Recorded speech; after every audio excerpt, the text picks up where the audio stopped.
हम्म, नमस्कार दोस्तों। स्वागत है आपका हमारे चैनल आसान भाषा में। तो आज का हमारा टॉपिक है बायोडायवर्सिटी। तो चलिए शुरू करते हैं। सबसे पहले हम पढ़ेंगे कि बायोडायवर्सिटी होता क्या है। तो बायोडायवर्सिटी दो वर्ड से मिलकर बना होता है, बायो और डायवर्सिटी। अब बायो का मतलब होता है लाइफ, ठीक है, जीवन। डायवर्सिटी का मतलब होता है वैरायटी या मतलब विविधता, जैसे कि यहाँ पे दिखाया गया है। तो इसका मतलब क्या हो गया, जैव विविधता। अब डेफिनेशन क्या बनती है इसकी, ठीक है। Biodiversity means the variety of all living organism, ठीक है। मतलब अर्थ पे हमारे जितने भी लिविंग ऑर्गेनिज्म पाए जाते हैं जिनमें जान है, ठीक है, उसको क्या कहेंगे हम, बायोडायवर्सिटी। अब इसमें कौन से होते हैं, प्लांट्स भी आते हैं हमारे, ठीक है, एनिमल्स हो गया, फंगी हो गया, और माइक्रोब्स, मतलब बड़े से बड़े और छोटे से छोटे जो भी जीव जंतु है ना पूरी पृथ्वी पे, उसको हम क्या करते हैं, बायोडायवर्सिटी। अब पढ़ते हैं इसके कुछ फैक्ट्स और डेटा। अब बायोडायवर्सिटी के हिसाब से जो हमारे टोटल स्पीसीज हैं, जो एस्टिमेटेड नंबर है वो कितना है, 8.7 मिलियन का, ठीक है। आज थ्रेट स्टेटस क्या है इसका, जिसमें से हमें कितनी का पता है, सिर्फ 1.2 मिलियन कौन सी है, आइडेंटिफाइड है, जिसका हमें पता है। मैमल्स कौन से हैं, स्तनधारी कौन कौन से हैं, 6400 क्या क्या क्या है हमें पता है, जो एस्टिमेटेड नंबर है, सॉरी हाँ, एस्टिमेटेड नंबर बताया गया इसमें, ठीक है। और जो 25% क्या उसमें से एक्सटिंक्शन के रिस्क पे खड़े हैं, मतलब बिल्कुल ही खत्म होने के कगार पे वो खड़े हैं, जो ये थ्रेट स्टेटस है बहुत बड़ा। उसके बाद है बर्ड्स। बर्ड्स कितने स्पीसीज, एस्टिमेटेड नंबर कितना उनका, 10,000 स्पीसीज का, जिसमें से 14% कितने हैं, थ्रेटेंड है, ठीक है। उसके बाद क्या है, प्लांट्स है हमारे, वो कितने हैं, 3,90,000 प्लस के आसपास एस्टिमेटेड नंबर है उनका, जिसमें से 40% कितने हैं, एंडेंजर्ड में खतरे में है, ठीक है। इंसेक्ट्स कितने हैं, 1 मिलियन के आसपास है, 10 लाख के आसपास है, एस्टिमेटेड नंबर है जो उनका। और बट उनमें क्या है, रैपिड डिक्लाइन देखने को मिल रहा है, क्योंकि आजकल जो फसलों की पैदावार बढ़ाने के लिए पेस्टिसाइड वगैरह यूज करते हैं ना, ठीक है, पेस्टिसाइड वगैरह हो गए, तो उससे क्या है, इनका जो नंबर है ना इंसेक्ट्स का, वो क्या होता है, कम होता जा रहा है। जबकि जो इंसेक्ट्स है उनका जो हमारे इकोसिस्टम है ना, उसमें बहुत ही जरूरत होती है। तो सिर्फ पैदावार बढ़ाने के लिए क्या है, इनको यूज करा जाता है पेस्टिसाइड्स को, जिससे क्या होता है, इंसेक्ट्स खत्म होते जा रहे हैं। अब उसके बाद क्या है, टाइप्स ऑफ बायोडायवर्सिटी कौन कौन सी हैं। अब टाइप्स में आते हैं, पहले आते हैं जेनेटिक डाइवर्सिटी, ठीक है। मान लो एक ही स्पीसीज है, कोई सेम स्पीसीज है, उसके जीन्स बदल गए, जीन्स में क्या हो गया, वेरिएशन हो गया है, तो उससे क्या बनेगा, जेनेटिक, उसमें क्या है, डाइवर्सिटी आ जाएगी, विविधता आ जाएगी। जैसे कि क्या है, कुत्ते की प्रजाति है, कुत्ते की कई प्रजाति होती हैं, ठीक है, बट स्पीशीज तो एक ही है, लेकिन उसकी जीन्स बदलने की वजह से उसके ब्रीड्स कितने होते हैं, कई सारी हो जाती हैं। या फिर वैरायटी ऑफ राइस हो गया, ठीक है, राइस की वैरायटी होते हैं, बासमती हो गया, अलग हो गया, ठीक है, चाबी चुबी वाले कितने सारे आते हैं राइस, ठीक है। तो ये क्या हो गया, वैरायटी ऑफ राइस ही हो गया। उसके बाद कौन सी टाइप आती है इसकी, स्पीसीज डाइवर्सिटी। अब स्पीसीज डाइवर्सिटी में क्या है, अलग अलग स्पीसीज होंगी, किसी पर्टिकुलर एरिया में कोई जंगल है मान लो, वहां पे स्पीसीज कौन सी होंगी, अलग अलग होंगी। वहां पे क्या था, सेम स्पीसीज थी, बट उसके जीन्स अलग हो गए थे, तो उसकी जो ब्रीड्स थी ना वो अलग अलग हो गई थी।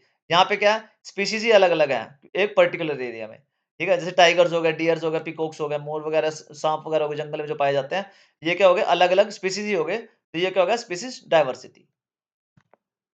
उसके बाद आता है हमारा इकोसिस्टम डाइवर्सिटी। अब इकोसिस्टम क्या मतलब, पूरा इकोसिस्टम ही चेंज हो गया वो, ठीक है। जैसे फॉरेस्ट अलग होते हैं, डेजर्ट्स अलग होते हैं, वेटलैंड्स अलग होते हैं, बिग ग्राउंड होते हैं, घास के मैदान अलग होते हैं, ठीक है, ये जंगल वगैरह अलग होते हैं, डेजर्ट्स अलग होते हैं, ठीक है। तो इसमें क्या है, जो हैबिटेट है ना, जो उनका रहने का स्थान है, इकोसिस्टम है किसी भी रीजन का, वही बदल गया है पूरा, ठीक है, उसी में विविधता आ गई है। उसके बाद है फंक्शनल डाइवर्सिटी। अब जो भी स्पीसीज का रोल है ना, इसमें वो बदलता है, जो भी वो इकोसिस्टम में प्ले करते हैं ना, इसमें क्या होता है, रोल ही बदल जाता है स्पीसीज का। जैसे कि पोलिनेटर्स होते हैं, जो बीज वगैरह होते हैं, जो पराग ले जाते हैं फूल का इधर से उधर, ठीक है। डिकम्पोजर्स होते हैं, फंगी होगी, ठीक है, और हो गए टाइगर्स हो गए, प्रेडेटर्स हो गए, जो मांस खाने वाले जीव हैं। तो ये क्या हो गए, सारे फंक्शनल डाइवर्सिटी हो गए, मतलब फंक्शंस के बेस पे इनको क्या गया है, डाइवर्सिफाई किया गया है। उसके बाद क्या आता है, लेवल्स ऑफ बायोडायवर्सिटी। अब लेवल्स क्या, इसके टाइप्स जैसे होते हैं, जेनेटिक होते हैं, स्पीसीज होते हैं, इकोसिस्टम होते हैं, ठीक है। वही बताया गया इसमें, जो वैरायटी ऑफ जीन्स हो जाता है किसी भी स्पीसीज में, तो क्या होता है, जेनेटिक डाइवर्सिटी आती है उसमें, ये लेवल आ गया इसका, ठीक है। दूसरा लेवल क्या है, species diversity, variety of different species in particular region, कोई भी रीजन है, कोई भी क्षेत्र है जिसमें डिफरेंट स्पीसीज रहती है, उसको क्या बोलेंगे हम, स्पीसीज डाइवर्सिटी। जैसे लोयन हो गए, ज़ेब्रा हो गए, एलिफेंट्स हो गए, वही जो हमने पिछले उसमें देखा था ना, जो टाइप्स हैं वही हैं सारे। इकोसिस्टम डाइवर्सिटी में क्या आएगा, तो इसमें अब हैबिटेट्स ही चेंज हो जाएगा, इकोसिस्टम ही चेंज हो जाएगा, ठीक है। जैसे फॉरेस्ट हो गए, डेजर्ट्स हो गए, ठीक है, और क्या हो गए, ओशियंस हो गए, समुद्र वगैरह हो गए। अब उसके बाद क्या इंपॉर्टेंस क्या है बायोडायवर्सिटी का, इंपॉर्टेंस सबसे पहले ये आता है कि हमें फूड प्रोवाइड करता है, ठीक है, मेडिसिन मिलती हैं अलग अलग, जो इतने जीव जंतु हैं, ठीक है, उनसे मेडिसिन मिलती है, और जो पेड़ पौधे अलग अलग जड़ी बूटियां हैं, उनसे भी क्या होते हैं, मेडिसिन मिलती है हमें, ठीक है, और रॉ मटेरियल मिलता है मेडिसिन वगैरह के लिए, फूड वगैरह के लिए। उसके बाद क्या है, मेंटेन्स बैलेंस इन इकोसिस्टम। अब जो पूरा जो इकोसिस्टम बना हुआ है ना, इसका सबका जैसे पेड़ों का जानवरों के लिए यूज़ है, ठीक है? जानवरों का किसी और जानवर के लिए यूज़ है, जो फंगी है वो डिकम्पोज़ करने के लिए यूज़ होती है, जो हर चीज़ का ना यहाँ पे जितने भी इकोसिस्टम में जो बायोडायवर्सिटी है ना, वो सबका किसी न कहीं यूज़ है। तो बायोडायवर्सिटी क्या करती है, इसको बैलेंस को बनाए रखती है। उसके बाद क्या है, support oxygen production and climate regulation. अब जो टेम्परेचर बढ़ता जा रहा है ना, तो पेड़-पौधे क्या करते हैं, उसके टेम्परेचर को कम करते हैं, ठीक है? और जो ऑक्सीजन का प्रोडक्शन है, पेड़-पौधे क्या करते हैं, उसे बढ़ाते हैं, या हमारे जो समुद्र है, वो भी क्या होता है, कार्बन डाइऑक्साइड को सोखता है, ठीक है? तो उससे क्या होता है, ऑक्सीजन का प्रोडक्शन बढ़ता है। Helps in pollination and seed dispersal, ठीक है? अब एक बीज दूसरी जगह पे वो कैसे फैलता है? वो सिर्फ़ पोलिनेशन के थ्रू ही फैलता है। जो पराग एक जो मक्खियाँ वगैरह होती हैं, एक पराग से दूसरे जगह पे उसको पराग को उठा के ले जाते हैं ना, तो वहाँ पे वो फूल उड़ने लग जाता है। इससे क्या होता है? ये बायोडायवर्सिटी की वज़ह से ही होता है, ठीक है? उसके बाद क्या है? Offers cultural recreational and spiritual value. अब कई जगह पे ना जो ये बायोडायवर्सिटी है ना, इसका क्या है? स्पिरिचुअल और कल्चरल वैल्यू भी है। मतलब कुछ कबीले वगैरह हैं, उनके लिए क्या है? माता की तरह पूजते हैं इनको, ठीक है? भगवान की तरह मानते हैं इनको। तो उनका क्या है कल्चरल और स्पिरिचुअल वैल्यू भी ये रखती है बायोडायवर्सिटी। अब उसके बाद आते हैं हमारे एग्ज़ाम्पल्स क्या हैं बायोडायवर्सिटी के। सबसे पहले तो आता है प्लांट्स आते हैं हमारे, ठीक है? ट्रीज़ हो गए, झाड़ियाँ हो गई, ठीक है? घास हो गया, एल्गी वगैरह हो गई। ये किस में आते हैं सारे? प्लांट्स में बेस्ड बायोडायवर्सिटी में आते हैं। उसके बाद आते हैं एनिमल्स हो गए हमारे, ठीक है? स्तनधारी हो गए, पक्षी हो गए, फिशेज़ हो गई, इंसेक्ट्स हो गए या एम्फीबियंस हो गए, ठीक है? ये किस में आते हैं हमारे? एनिमल्स में आते हैं, ठीक है? ये उभयचर कहते हैं जिनको मेंढक वगैरह होते हैं उनसे, ठीक है? उसके बाद आते हैं माइक्रो ऑर्गेनिज़्म। इसमें कौन से होते हैं? बैक्टीरिया हो गए, वायरसेस हो गए, फंगी हो गई या प्रोटोज़ोआ हो गया, ठीक है? जो बॉडी को सब सब ये क्या करते हैं? डिकम्पोज़ करते हैं, ठीक है? उसके बाद तो हमारा पूरा इकोसिस्टम ही चेंज होता है, जिसमें जैसे रेन फॉरेस्ट हो गए, ठीक है? कोरल रीफ्स हो गए, शैवाल होते हैं जो उनसे, ठीक है? वेटलैंड्स हो गए या टुंड्रास प्रदेश हैं जो उनसे, वो हो गए सारे। अब उसके बाद है बायोडायवर्सिटी इन इंडिया। इंडिया में कैसी है बायोडायवर्सिटी? अब इंडिया क्या है 17th मेगा डाइवर्स कंट्रीज़ में आता है, ठीक है? अब उसमें क्या है, ये क्या करता है 8% जो बायोडायवर्सिटी है ना दुनिया की, ठीक है? उसको ये क्या करता है, होस्ट करता है, मतलब इसको अपने अंदर ये समाये हुए है। अब यहाँ पे जो 4 मेजर बायोडायवर्सिटी हॉटस्पॉट्स हैं, ठीक है? हॉटस्पॉट्स का एक वीडियो अलग आएगा आपके लिए, ठीक है? जो इंडिया में है 4 हॉटस्पॉट्स हैं बायोडायवर्सिटी के। पहला कौन-सा तो हिमालयाज़ आते हैं, ठीक है?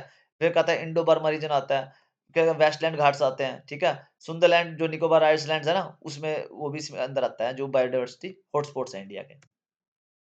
अब थ्रेट्स टू बायोडायवर्सिटी क्या है? इसका एक अलग वीडियो बनाएँगे, बट यहाँ पे क्या हम शॉर्ट में पढ़ लेते हैं, ठीक है? डिफॉरेस्टेशन और हैबिटेट लॉस होता है इससे, ठीक है? जो मतलब खतरा है डिफॉरेस्टेशन, जो पेड़ वगैरह काटे जाते हैं, वो सब खत्म हो जाता है उससे। तो इससे क्या है, ये थ्रेट्स बन जाते हैं बायोडायवर्सिटी का। पॉल्यूशन एयर बढ़ता जा रहा है इससे, एयर पॉल्यूशन होता है, वाटर पॉल्यूशन होता है, सोइल बन होता है इससे, सोइल पॉल्यूशन होता है, तो वो भी बढ़ता जा रहा है, ये भी थ्रेट है एक, ठीक है? क्लाइमेट चेंज जो दुनिया का जो ग्लोबल वार्मिंग में जो बढ़ता जा रहा है, टेम्परेचर 1.5 डिग्री से ज़्यादा बढ़ चुका है। ठीक है? तो वो भी क्या होता है बायोडायवर्सिटी के लॉस की वज़ह से होता है, ठीक है? ओवर एक्सप्लॉइटेशन जैसे हंटिंग है, उस पे भी रोकने लग रही है अभी, फिशिंग हद से ज़्यादा फिशिंग करे जा रहे हैं लोग, कंपनी अपने फ़ायदे के लिए। या लॉजिंग हो गया, ठीक है? ये भी क्या होता है ओवर एक्सप्लॉइटेशन हो जाता है क्या जगह का किसी भी जीव-जंतु का, तो उससे क्या हो थ्रेट बन जाता है बायोडायवर्सिटी के लिए। इन्वेसिव स्पीशीज़ हो गया, अब कुछ नॉन नेटिव स्पीशीज़ होते हैं जो जैसे यहाँ पे कोई और जीव-जंतु रहते हैं, स्पीशीज़ रहती हैं और यहाँ पे कोई और रहती हैं। तो यहाँ की कोई भी स्पीशीज़ ना यहाँ पे अपने आप ही पैदा हो जाएगी जो यहाँ के लिए से बिलॉन्ग नहीं करती है ये वाली। ठीक है? ये वाली से यहाँ से बिलॉन्ग नहीं करती है। बट क्या करती है इन वालियों को क्या करते हैं खत्म करना शुरू कर देते हैं, जो नेटिव होती हैं। जो यहाँ पे रह रही है ना उनको क्या करते हैं खत्म करना शुरू कर देते हैं अपने आप ही ये। तो ये भी क्या करते हैं बायोडायवर्सिटी को खत्म करती हैं। अब इफेक्ट्स कौन-सा है बायोडायवर्सिटी लॉस के, ठीक है? डिस्ट्रप्शन इन फूड चेन। अब जो फूड चेन है ना, जैसे कि भई शेर उसको खाएगा, जानवरों को खाएगा, जानवर पेड़-पौधे खाएँगे, पेड़-पौधे कुछ और खाएँगे, उससे प्लांट लेंगे। तो ये प्रॉपर क्या बना हुआ है, फूड चेन बना हुआ है। तो इससे क्या होता है अगर एक मान लो प्रजाति कोई गायब हो जाता है, तो दूसरी प्रजाति का भी गायब होने का खतरा हो जाता है, ठीक है? तो क्या होता है डिस्ट्रप्शन हो जाता है फूड चेन में पूरा। उसके बाद सोइल इरोजन और डिसर्टिफिकेशन होता है। कहीं पे भी रेगिस्तान बन जाता है अगर बायोडायवर्सिटी का लॉस हो रहा है तो, ठीक है? सोइल इरोजन हो जाता है मतलब जो मिट्टी है वहाँ की उसका बिल्कुल ही खत्म ही हो जाती है मतलब उसमें कुछ पैदावार नहीं हो सकती है फिर बिल्कुल भी, ठीक है? Increase in natural disaster. अब जितना भी बायोडायवर्सिटी लॉस होता जा रहा है ना, उससे क्या हो रहा है कि जो फ्लड्स वगैरह हो गए, ठीक है? अर्थक्वेक्स हो गए, ठीक है? और भी जितने भी सूखा पड़ रहा है कहीं पे बाढ़ आ रही है, कहीं पे कुछ हो रहा है, सब कुछ ये किस वजह से हो रहा है? कहीं पे तूफान आ रहे हैं, किस वजह से हो रहा है? बायोडायवर्सिटी लॉस की वजह से हो रहा है। उसके बाद क्या है reduce availability of natural medicine. अब जो नेचुरल मेडिसिन मिला करती थी ना पहले, अब उसका क्या है वो खत्म होती जा रही है क्योंकि अब जीव-जंतु वगैरह सारे खत्म करते जा रहे हो आप। आप जो पेड़-पौधे हैं उनको खत्म करते जा रहे हो, जो सारी जड़ियाँ हैं सारी खत्म होती जा रही हैं। तो ऑब्वियस सी बात है जो मेडिसिन बन सकती थी ना इनसे नेचुरल तरीके से, वो क्या होती हैं, खत्म होती जा रही हैं। उसके बाद है ग्लोबल वार्मिंग। अब टेम्परेचर क्या है हमारा बढ़ता जा रहा है इससे, ठीक है? तो क्योंकि पेड़-पौधे काफ़ी कम बचे हैं यहाँ पे पूरी दुनिया में, तो उससे क्या है कि जो अर्थ का ओवरऑल टेम्परेचर है वो क्या है, बढ़ता जा रहा है। अब कंजर्वेशन कौन-कौन से बायोडायवर्सिटी के, इसका अलग वीडियो बना हुआ है, ठीक है? वो देख लेना आप। तो पहला आता है इन सिटू कंजर्वेशन, ठीक है? इसमें क्या होता है प्रोटेक्ट करना है किसी भी बायोडायवर्सिटी को उसके नेचुरल हैबिटेट में जहाँ पे वो रह रहे हैं। जैसे नेशनल पार्क बना दिया, मान लो कोई जंगल-जुंगल है उसको नेशनल पार्क बना दो, उसमें में कोई भी एंट्री अलाउड नहीं है।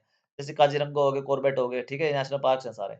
वाइल्ड लाइफ सेंचुरीज़ बना दो, ठीक है? बायोस्फीयर रिजर्व बना दो कि उस जो स्फीयर है उसके अंदर कोई भी नहीं आ पाएगा। जो ह्यूमन्स की एंट्री होगी मतलब वो रिस्ट्रिक्टेड एंट्री होती है वहाँ पे सारी। एक होते हैं एक्स-2 उसमें क्या कहते हैं जो जो जानवर वगैरह ना जो जीव-जंतु उनके कहते हैं अपने हैबिटेट से जो जगह जिस जगह रहते हैं ना उनसे बाहर लाके उनके लिए एक अलग से प्रोटेक्टिंग एरिया बना दिया जाता है, ठीक है? जैसे ज़ूज़ हो गए, एक्वेरियम हो गए, ठीक है? बोटेनिकल गार्डन्स हो गए जिसमें जीव-जंतु को रखा जाता है, वो आराम से रह लेते हैं वहाँ पे। सीड बैंक्स हो गए और जीन बैंक्स हो गए जहाँ पे क्या प्रजातियों को बढ़ावा दिया जाता है प्लांट्स की प्रजातियों को। ये हो गया एक्स-टू कंजर्वेशन जो बायोलॉजी को बायोडायवर्सिटी को बचाते हैं। तो ओके बच्चों, thanks for watching. Please like, share and subscribe आसान भाषा में। टॉपिक में कोई डाउट हो तो यार और कोई टॉपिक छूट गया हो तो प्लीज़ कमेंट करके बताना और हाँ, अगर कोई और वीडियो बनानी हो तो प्लीज़ आप वो मेरे को कमेंट करके बता सकते हैं।